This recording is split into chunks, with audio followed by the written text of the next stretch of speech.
My name is Dmitry Babichenko. I'm faculty in the School of Computing and Information, and I would like to start by introducing Dr. Paul Cohen, our founding dean, for the welcoming remarks. Thank you.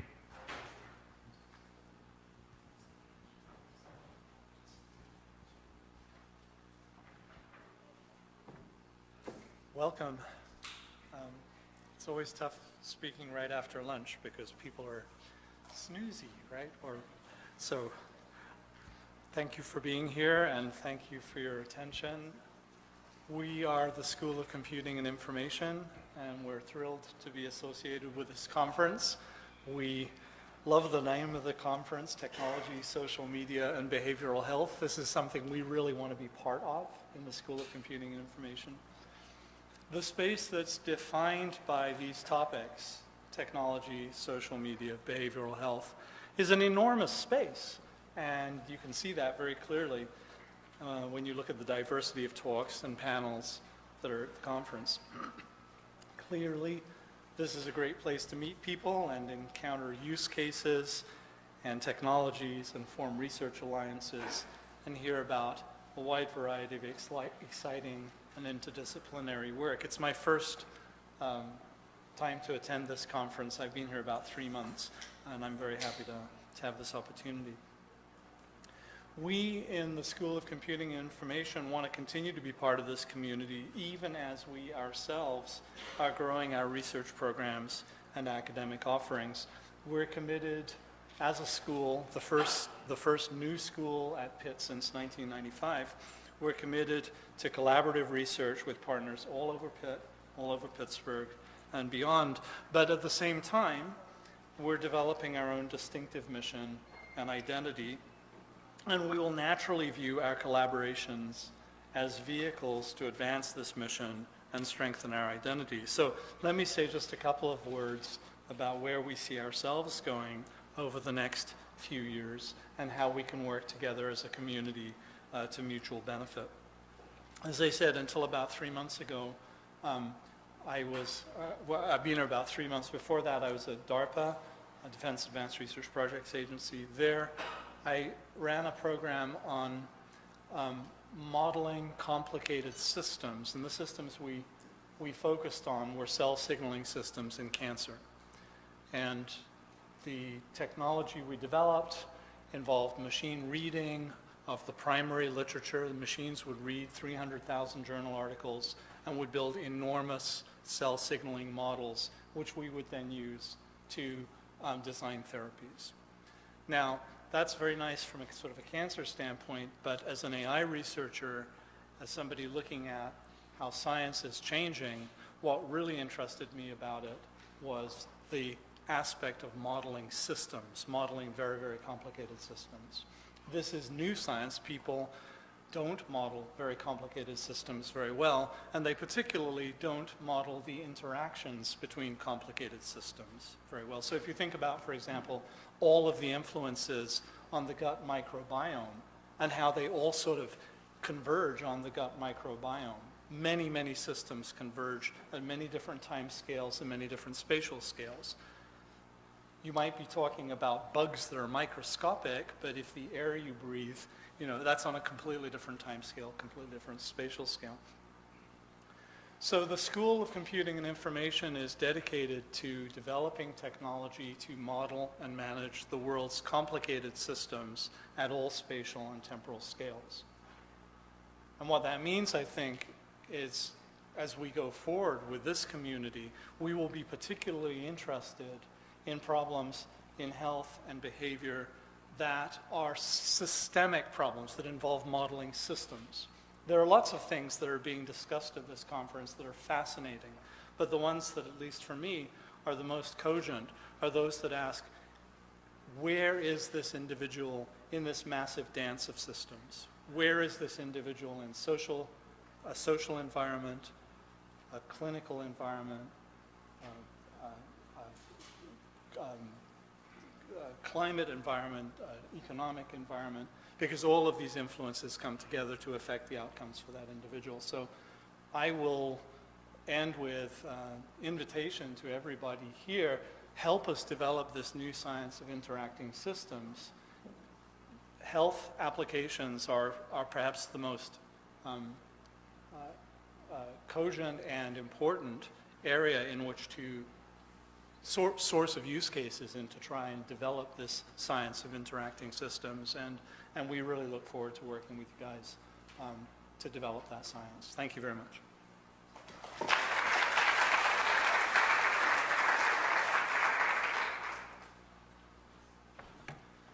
Ladies and gentlemen, it is my pleasure to introduce Jesse Shell, the CEO and founder of Shell Games, for this afternoon's keynote.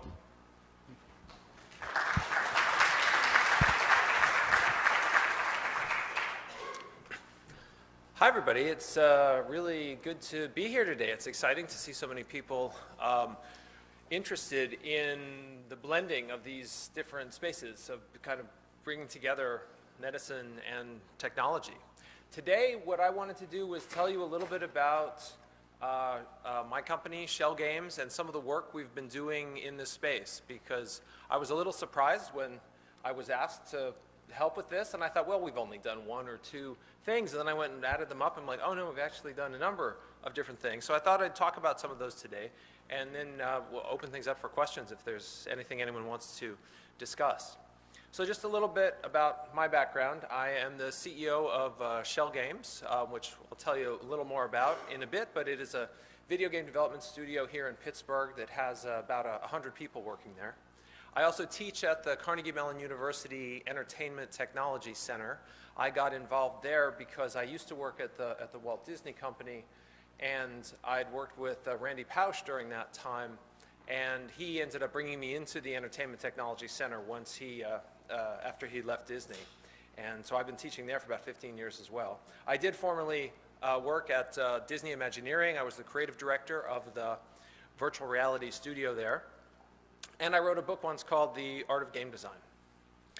The projects I'm going to talk about today are projects that are from Shell Games, so I thought I'd just show you a little video that gives a sense of Shell Games and what Shell Games is about. Shell Games is not your typical game studio.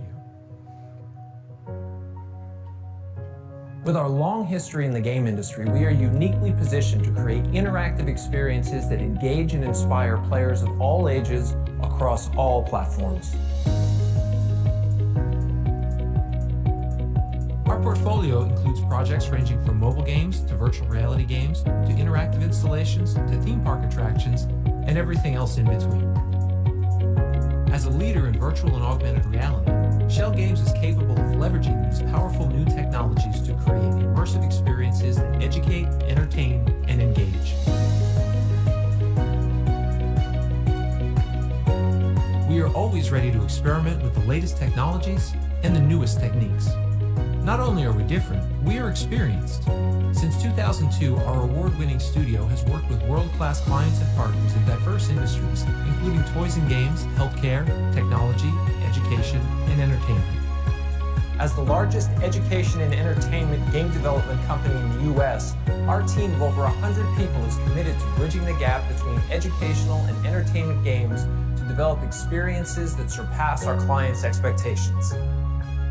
Our diverse staff is a seasoned group of artists, designers, animators, engineers, producers, and audio professionals who create games with purpose and with pride. Shell Games. Amazing teams, amazing experiences, amazing fun. So there's our little commercial, but it gives some sense of what we are and what we're about. And we are a little unusual in that regard. There are a lot of studios in the world that focus strictly on entertainment games, and there are others that focus strictly on education games. We have found a really good synergy in being able to do both, because we find that very often when it comes to educational and transformational games, the partners that we work with, they often have the expertise, and what they're really looking for is someone who has some mastery of making things engaging. And we find that by being able to do both of these things, it works out well for us. So I was going to talk a little bit about the process that we use. The phrase we tend to use is transformational games is the phrase we like, because we like to remember that when we create these games, the goal is to change the player. And by calling them transformational games and always focusing on the transformation, it helps us remember that our goal is to change the player. So we have this sort of 7-step process that I'll just go through quickly here and give some examples of later. We are always about what is the outcome? What is the high-level outcome we really want to achieve? Because it can be very simple for people to say, oh, we want to go and we want a game that's about stress reduction. We want a game that's about teaching algebra. But exactly, the more specific we can get about exactly what is the outcome we're looking for, and when it's measurable, all the better. Then we get into the question of, well, what resources do we have? What subject matter experts do we have? What research is available? And then we get into this very important phase where we have to get the designers together with the subject matter experts, and we have to have this exchange. Because our team, as much as I like to think they know everything about everything, they don't. They only know about what they know about, and our subject matter experts are, they end up are experts in their field for a reason. And so we very much want our game developers to be able to understand some of the language and be able to ask intelligent questions about that. And at the same time, we often find we have to get our subject matter experts educated about the process of game development and what that's really like and what's possible and what's not possible. So we always have that period. Once we kind of are understanding each other, we try and get as specific as possible about the transformational goals that we have for the project. And that often comes down to understanding not only what is the goal that we're striving for, what is the change that we want to make, but what are the barriers already standing in the way of that? Why hasn't it just happened already? And by focusing on the barriers, and I'll show examples of that later, we often find we can create the most effective experiences. Then we certainly get into this phase of let's understand what are the key theories, what are the things that are going to make a difference, what are the real skills, what is the experience that's really going to achieve this goal.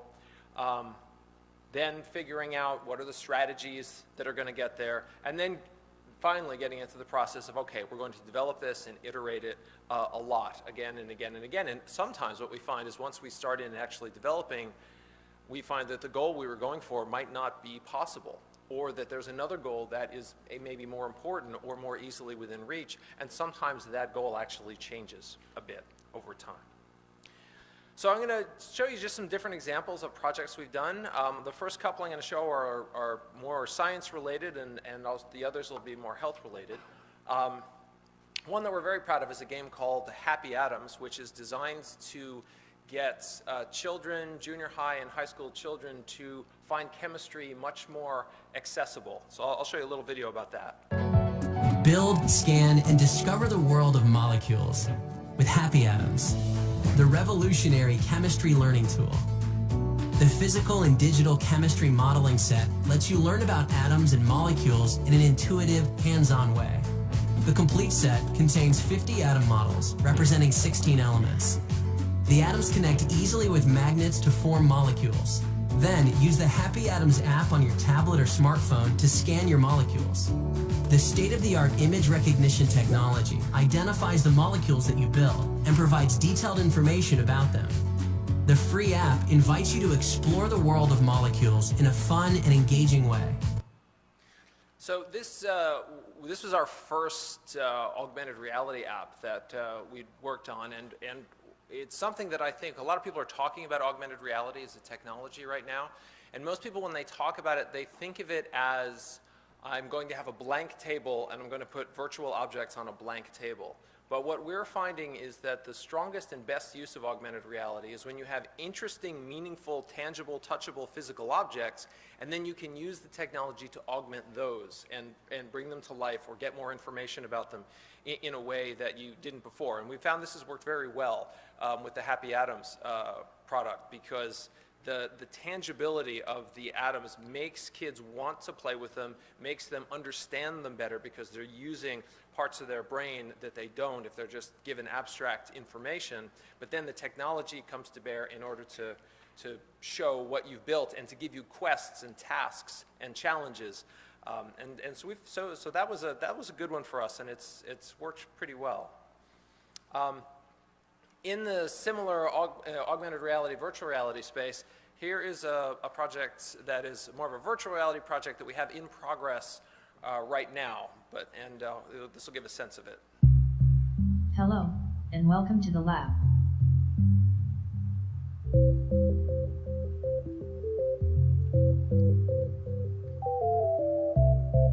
SuperChem VR is a proof-of-concept, immersive, virtual reality chemistry lab. It was developed for commercially available virtual reality systems that include headsets and hand controllers, like the HTC Vive and the Oculus Rift. You need to perform actual measurements correctly to complete the task, which also gives you practice with lab skills. You can explore and learn safely without being intimidated by a real-life lab where things can break and resources run out. Please be careful. And because it's virtual reality, you remain safe, have access to all of the resources you need, and can try again. So this is we've done a number of virtual reality entertainment projects. This is our first real virtual reality educational project. And so far it's been going well. It's been, the early tests have been well received by science teachers who like the idea of being able to do experiments that they maybe couldn't do in their classroom. They like the idea of being able to use this as a demonstration tool so that students can demonstrate something to other students in the class. And then I think also importantly, lab work can often be very slow because one has to be so careful and because resources are limited and they get used up. And the idea that you can do 10 times as much lab work in the same period of time means you could potentially learn a lot more. So that's been an exciting project for us, and that one is still very much in development, and we are still experimenting with what the goals are going to be. Initially, we wanted it to be, we thought the key transformations were going to be about learning chemical reactions, and over time, and talking to experts, we started understanding that there was much more of a need to just have students be familiar with lab practice and to understand the rules of lab safety. And so we've shifted away from having reactions be the central focus more into just being comfortable doing lab work, knowing what everything is called, understanding safe practices. And it's just one of those examples of the goals changing in development.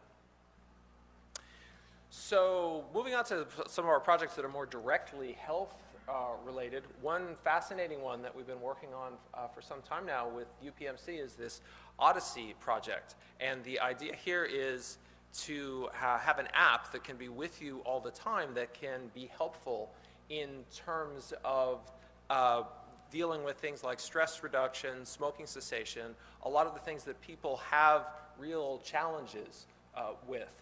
And the great thing is there's already a lot of excellent content out there about best techniques, best strategies.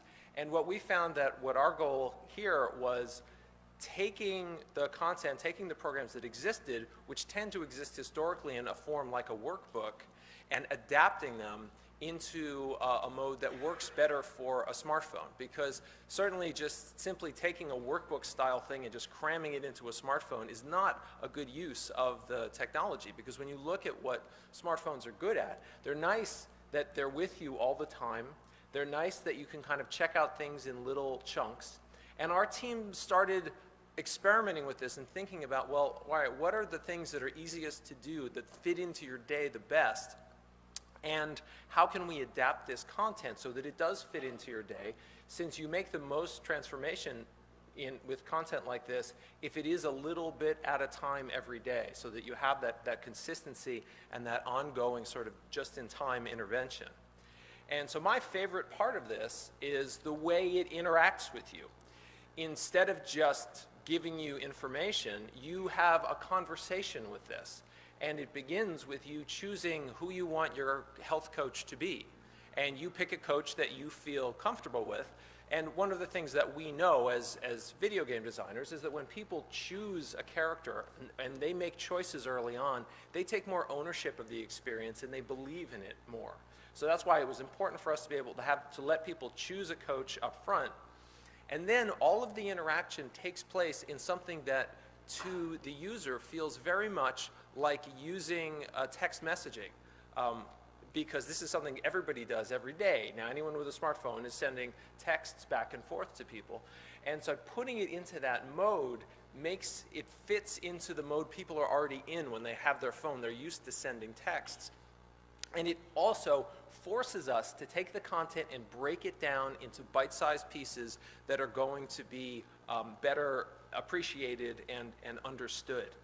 And then we can weave in aspects of check-ins into this so that we can be checking into things as well as having the conversation, as well as providing the information. And so a big piece of this is having gradual progress and having this show progress as people go through it. And we've been really pleased with the design so far. At the beginning, we were all very scared about this notion of, really, we're going to try and make it feel like text. Is that going to work? And we found that it's been a very engaging way to present rather a lot of information over a long period of time. Some other health-related projects that we've done. We had an interesting project that ended up being more of a prototype, but I wanted to mention it. We were approached with an opportunity to create a game that was designed to help high school students consider careers in medicine. One thing that's been noticed in particular is that there are not enough minorities going into medicine-related careers for various reasons. And so the goal with this project was to create an engaging game that showed what is a day in the emergency room like, to try and show how exciting it can be, to show how helpful you can be, and to have all the characters in the game, the staff of the emergency room, largely be minorities, which is how it is in many neighborhoods and hospitals. And this was a very interesting experiment for us because it had us combining, trying to show actual information with an engaging story. And while this only kind of went through a prototype phase and was not fully developed, it paved the way for other projects for us. And one of those is a project called Night Shift that we worked on with Dr. Deepika Mohan, who is an expert in critical care. And she had approached us with an idea for a project to help doctors make better decisions in the emergency room. Because I feel I'm nervous because you're right here. And I'm going to say it wrong, but I'm going to do my best. Because there's research showing that there are many cases where doctors make the wrong call in an emergency room about whether to send a patient to a trauma center or not. And part of the problem is they don't always get great feedback about whether they made the right call or not. So the idea that there could be a way to practice this and close the loop and get that feedback through a game or simulation is something that is an appealing notion. Some early experiments with this were all about just kind of giving the information and just very simulator oriented, just kind of making the call again and again. And the problem with them is they would feel tiresome, they would feel like work, they wouldn't necessarily feel realistic. And Dr. Mohan had the idea that what if we made a game where you actually had meaningful emotional involvement with the characters, and so that when you did make the decision, it would make more of an impact. Given what we know in brain science about the relationship between memory and emotion, if we could make these be emotional moments where you made these decisions, then making the right decision maybe it would stick a little better. And it was an interesting and challenging project, but it's worked out. It's worked out pretty well, and we're publishing soon, right? Yes. All right. And because there are some. I always am nervous about stating results, but there are some good positive results, and you can talk to Dr. Mohan, and she'll tell you all about them. But I'll tell you about the game. So we made a choice in the game that in this game you are a doctor who is returning home to help settle his grandfather's affairs. His grandfather had recently passed away, and he'd had kind of a troubling relationship with his grandfather, and so you have this initial setup where there's a lot that he has to work out about his relationship with his grandfather, and so he's coming back to do this, and at the same time, while he's living at his grandfather's old house, he also gets a job in the local hospital, and of course many of the patients here knew his grandfather. So the game is a very interesting mixture because Part of it is something that's a bit like a standard adventure game story where you're poking around in attics and basements looking for clues, but then for other parts of it, you're in the hospital doing real doctor things, and I can't play this part of the game because there's enough detail in here that I don't know what tests to order given a certain set of symptoms, but the doctors who've been playing the game, this is the part that they know. And so this was a very interesting thing to weave together, and it's the first time I think anyone has taken something so technical and put it into a story-based game this way. And as a follow-up, we're trying another experiment because one of the things we found, even though that some people really engaged with the game and the emotional parts were meaningful to them and it was very memorable, some people just don't care for story-based adventure games. And so we're taking some of the same content and trying a different approach. And in this other game, we take a much more casual approach where you're playing kind of a match 3 game, as many people do. And in this, you play this match 3 game in order to earn points, and then you can spend them in order to try and make the right diagnosis. And when you run out of funds in order to kind of do this, you have to go back and play the game a little more. So what's nice about this is we found that this pushes players to make their decisions more thoughtfully because they have scarce resources. And part of the goal, the reason why make this so casual, and the reason is we don't want this isn't meant to be a training that you have to sit down and do it at a point in time. We want this to be something that people will actually play for their own enjoyment on their own free time. And so that's kind of part 2 of the night shift experiment. So one that I'm going to get into some detail about is a game we worked with Yale Medical on called Play Forward. I've got a little video that will sum it up, but in short, the whole goal with Play Forward was to address the problem of HIV in young teenagers. Because when you look at the HIV problem nationwide, much of it centers in cities, and when you zoom into cities, what's found is that young teenagers are a big part of the problem because they are ignorant of safe sexual practice and they are easily taken advantage of by older friends. So the thought was if we can do an intervention that helps them to change their behavior, it could potentially make a meaningful difference in their lives. So this was sort of a big thing to tackle, but in this one I was going to go into some detail on how we broke it down. In this, we went for 8 different transformations that we're going for, and that might sound like a lot, but we often find that instead of just going for a single transformation or just 1 or 2, going for several can be a good idea because when you're making these games, it's almost always experimental. You don't really know what's going to work. And if you try several things and a few of them actually work, you've got something that you have something. And then also, we find that very often when you're trying multiple approaches at once, they reinforce each other in a positive way. So I'll go through these in some detail in a minute, but here's a little video that helps make you understand the project a little better. Play Forward Elm City Stories serves as the foundation for the Play Prevent Lab. Play Forward is a 2D mobile-ready video game designed to provide at-risk young teens the opportunity to acquire and practice skills to reduce their risk for HIV and STI infection. In the game, the player creates an aspirational avatar and travels through their life, facing challenges and making decisions that bring different risks and benefits.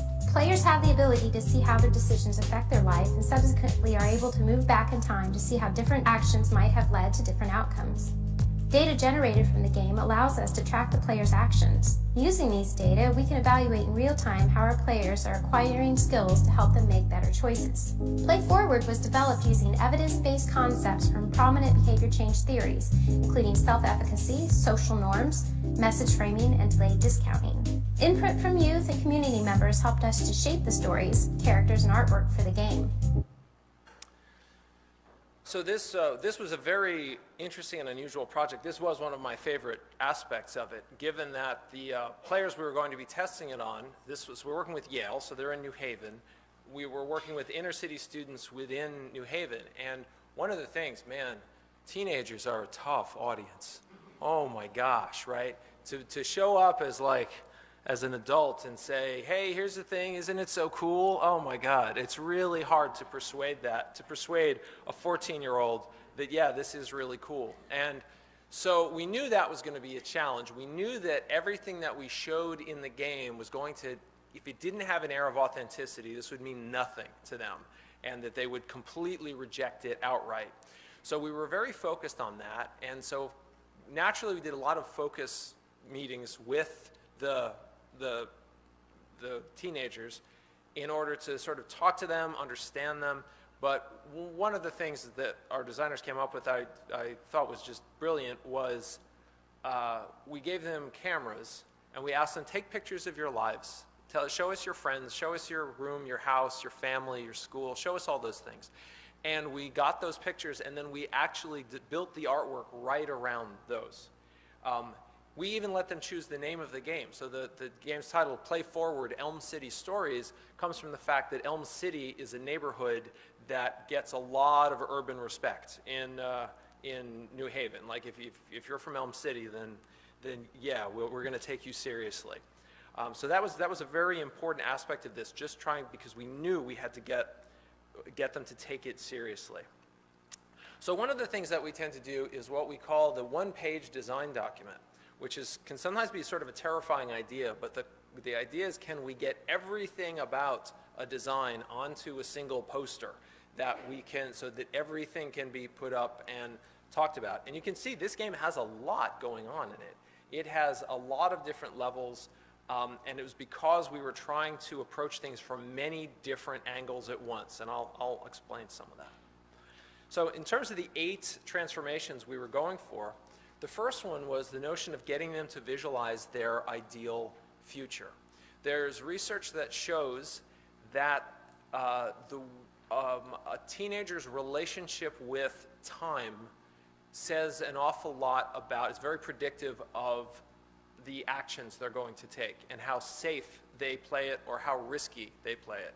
People who have a vision of their future, a plan that they're trying to get to, they tend to make safer choices.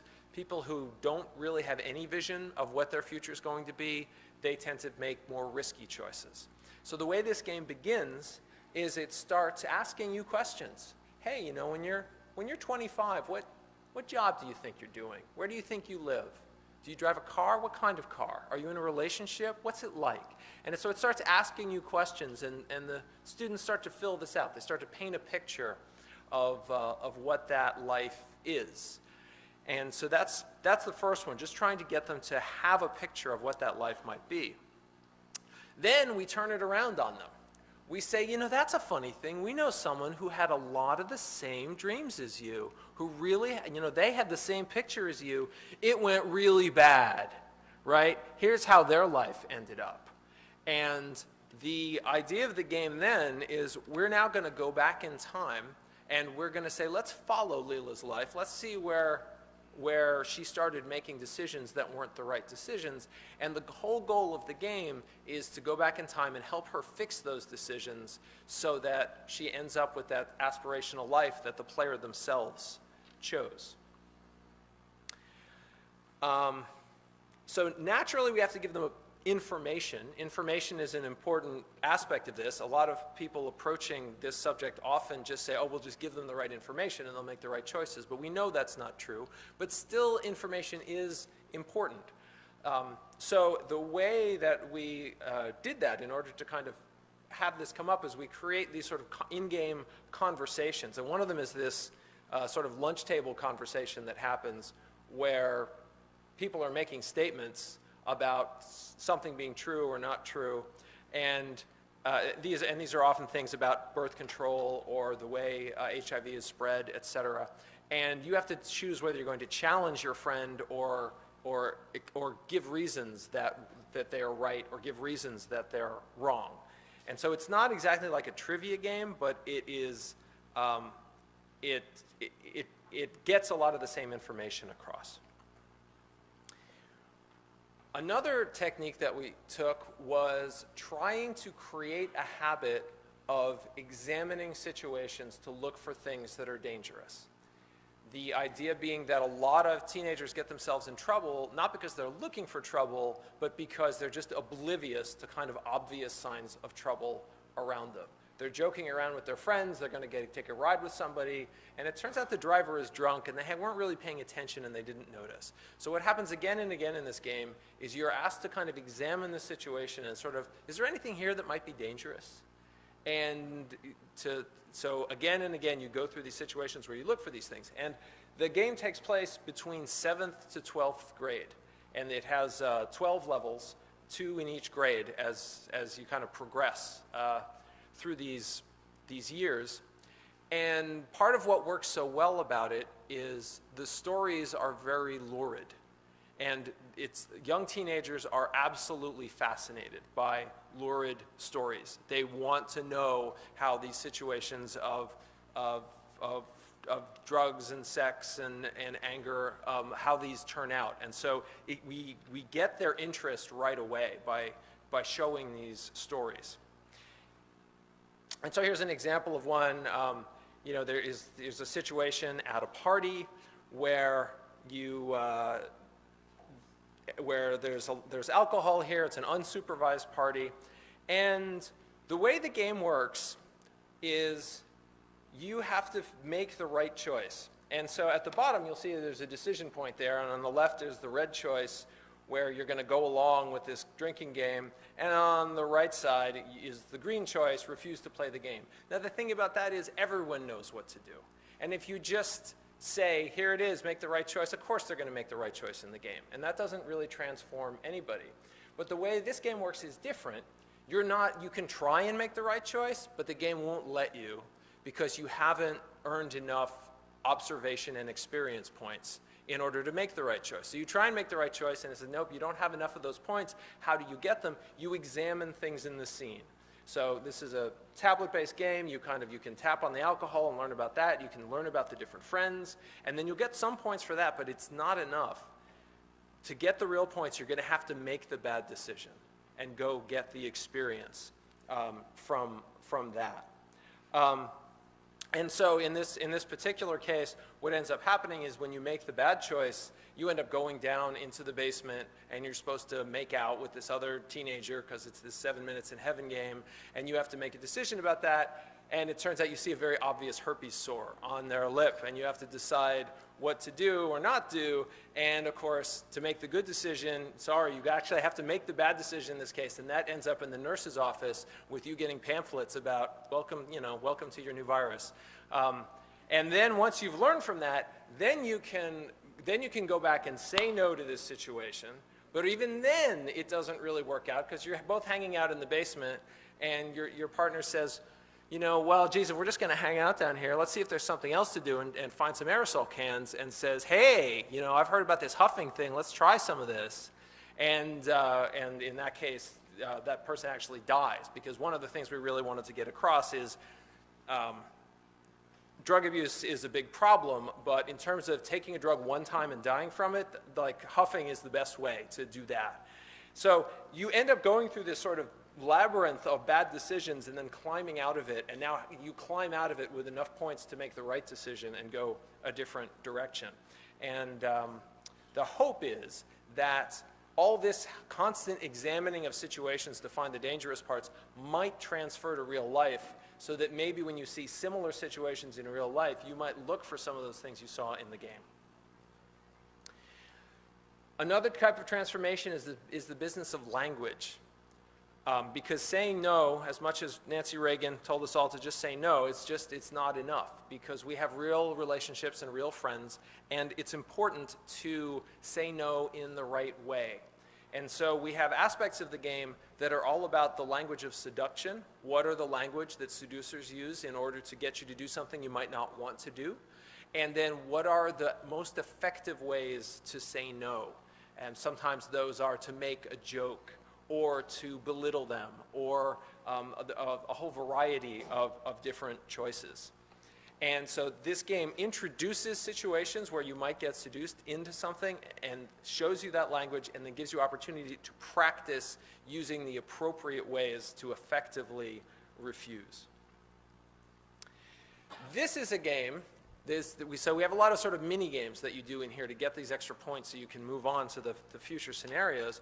This was one that none of us really believed in it. It was kind of on the list as something we thought was a good idea. Yeah, social networks are important. It's important to think about who you're friends with. We don't think we're going to be able to make this interesting. We'll do our best to try and make it interesting. And it proved to be one of the most popular parts of the game.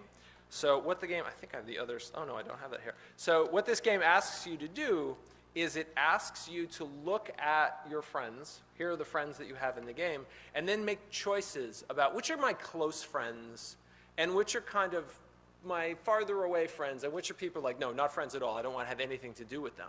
And the way you do that is you basically stalk them, right? So you, in the game, you check them out on Facebook, you listen, what are other people saying about them, and you kind of group them and sort them into these different little piles.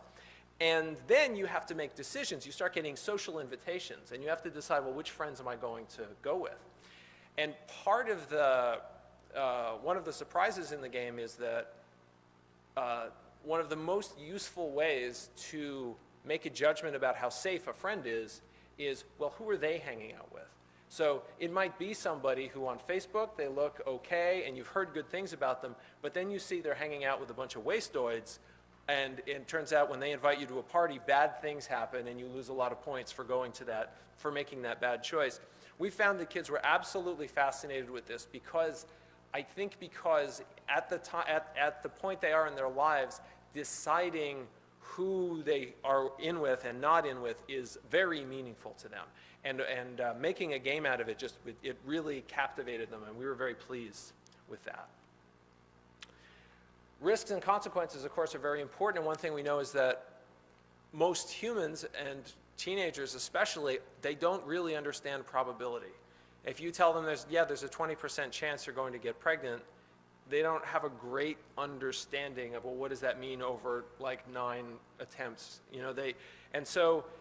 This is a game that's all about making choices, and we present the probabilities to you, and then you actually spin a wheel and you watch how these probabilities come out.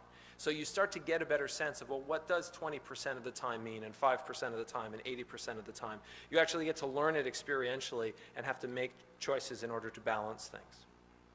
And then finally, this is one not to be underestimated. This wasn't one that we initially set out to do, but we saw it happening in the game and realized how important it was.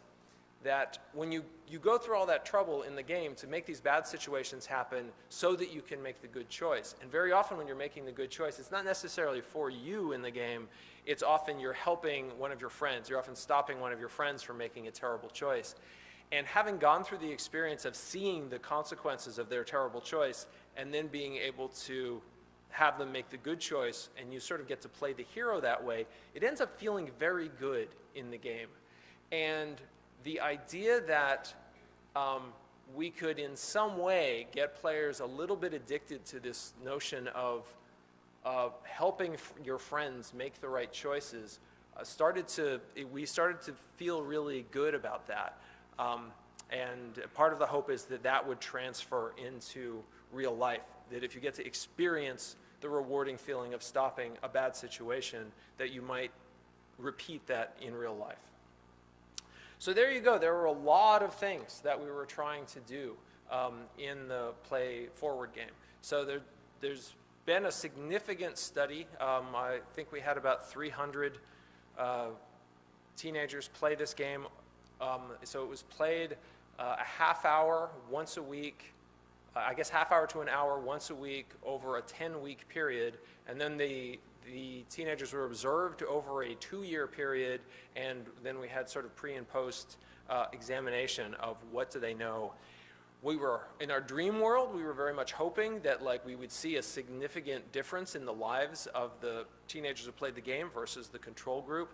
No obvious real life version. We didn't see, for example, first-time sexual experience being at a younger age. We were hoping for some of those real-life effects, but what we have seen is definitely the program was effective at having them retain the knowledge. They definitely retained the knowledge years later, and so that's a positive aspect of that anyway.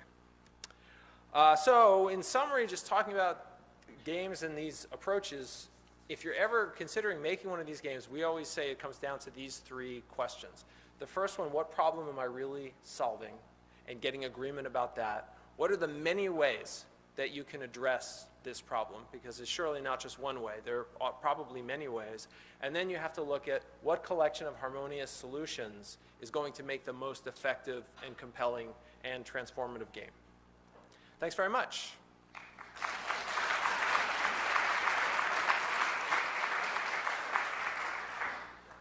Do we have time for questions? Is that okay? All right. Yeah. That was wonderful. Thank you very much. And I wanted particularly to compliment you on trying to get empirical evidence of the efficacy of these games because, as you know, I'm sure a lot of people don't. They just put the stuff out there and say kids love it. My question is, why do you think you're not seeing more of an effect? Oh, for the Play Forward game, why are we not seeing more of an effect? I think it's, I don't know if I have a good answer for that question. It may simply be that, because in terms of the things we were really measuring, and the main thing we were really hoping to have an impact on was first sexual experience and report of that, because there is such a strong correlation between the age of your first sexual experience and the likelihood of getting HIV. And my theory is that it turns out I think nature is just stronger than video games, and now part of what's hard is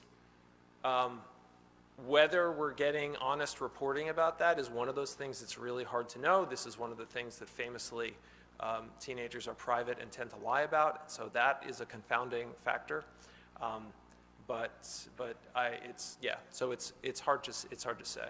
And I guess the thing that, again, we don't know is even though those things that we're trying to measure may not be different, it's still, of course, entirely possible that it did make a difference in their lives, right? Maybe even if that first experience was earlier, maybe it was a safer experience than it might have been.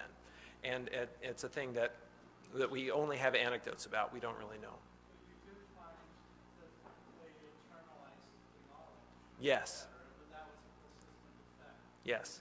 So is it perhaps that we're just not making a connection between knowledge and behavior? It could be that knowledge and behavior are not completely connecting in there. Yeah. Yes.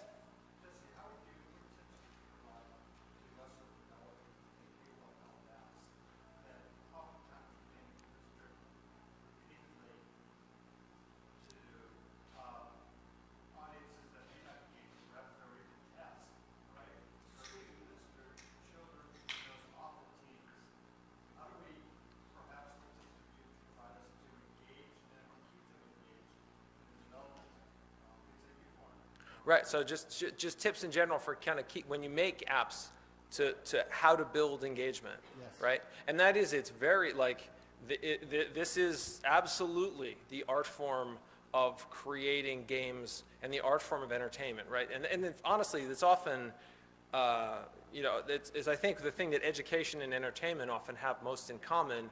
I'm going to take something that you don't care about and I'm going to make you care about it, right? And I mean, that's kind of what we have to do. And then, so there's, so first, it's not easy. And I think going in with the attitude that there is not an easy answer to make somebody care about something, going in with this is going to be hard, and just approaching it from that attitude is a big help to start with. And then secondly, understanding that different audiences are different, different situations, different types of experiences you create are different, and it's rare that we can use the same modes of engagement and the same motivators from one game to another. And so going in understanding I'm going to have to find a way to customize the motivational solution to this audience and to this context and try and figure out what is going to be the one that works. And then on top of that, this is going to be very hard, right? Because just even if you look at the video game entertainment market, 90% of entertainment games that go out on the market, they lose money because it's just really hard to kind of find things that are going to meaningfully engage people. But But taking that custom, like looking at my audience and figuring out what is going to be meaningful and connect with this particular audience is the best way to do it. Thank you. Yeah. Oh, and then of course I have to mention iteration as well. You never guess right the first time, ever. You have to go in expecting that you're going to do it wrong several times, and then be looking for finding a way to kind of make it work and make it better. And if you don't leave time for that, then you have all kinds of trouble. Our general rule in that regard is, if you look at the schedule of a project, at the 50% mark in the schedule, you should have a playable version of the game. All the core systems should be playable, so you can use the second 50% to actually make it good and make it work. Hi. Thank you, Jesse. I guess my question is sort of a political one. I'm wary of kind of politicizing the issue here, but it's something that I'm thinking about on a project I'm currently working on, so I thought I'd ask. I guess I'm wondering specifically with Play Forward, whether or not there's any attempt by the game to sort of like address systemic causes that might, like in terms of like probability-wise, guarantee bad decisions at the level of the player. Can you give an example? I'm not sure I understand. Well, I guess an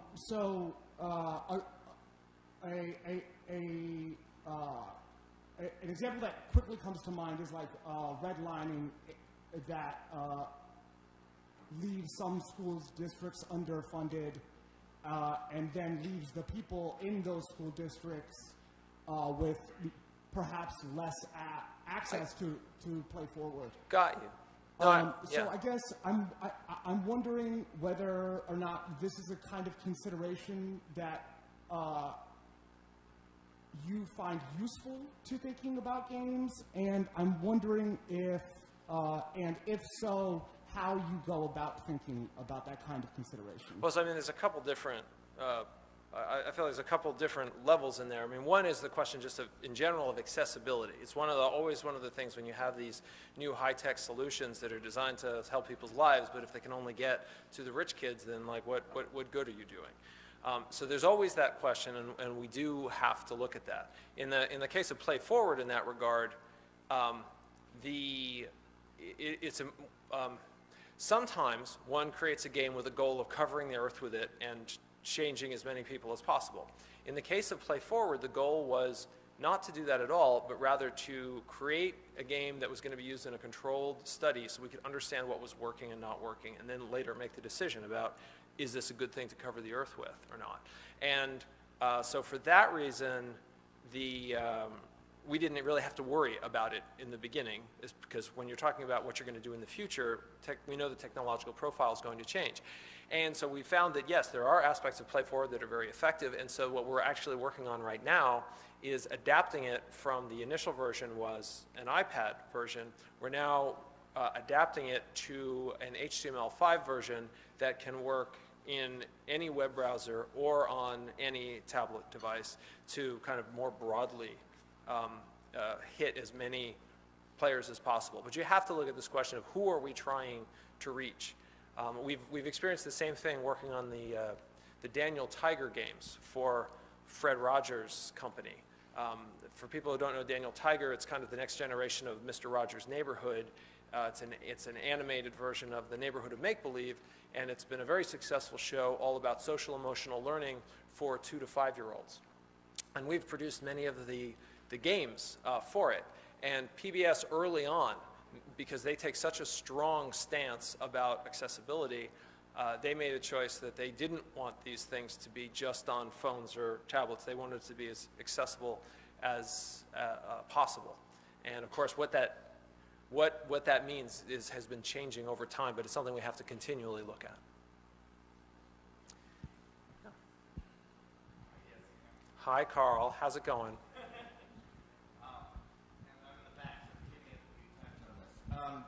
So having experienced, and I know you're a pioneer in virtual reality, and everyone thought that would change movies, but it does change, and a lot of nonprofits have said, like, it will really give an emotional experience that hasn't been given before.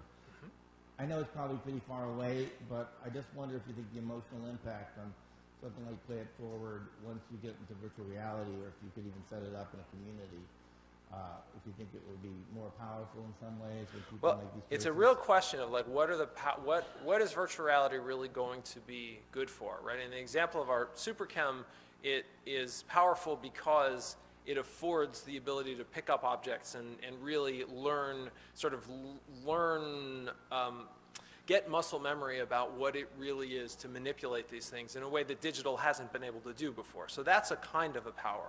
But when you get into emotional power, there's a lot of opportunity with virtual reality, because so much of the way that we interact with other people is all about how we are spatially. And we've been finding in some of the experiences we've been creating, having another virtual person in a space with you creates a feeling that no video, no movie is able to, it creates a feeling that they're just not able to emulate. And so there are opportunities for empathy building and social connectivity that are just new, really. I mean, one of the things we talk about a lot is, my understanding is there's a special nucleus in the brain that is for dealing with objects that have entered your personal space.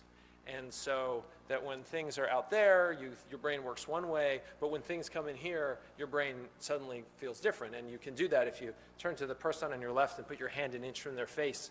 Yeah, you get this thing that happens. It's because that part of your brain is waking up. And virtual reality can do that. It can have people come into your space and be with you.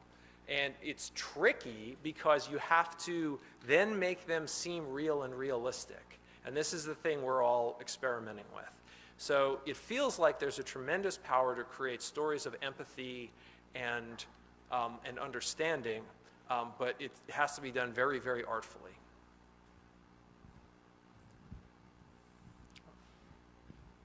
Any other questions?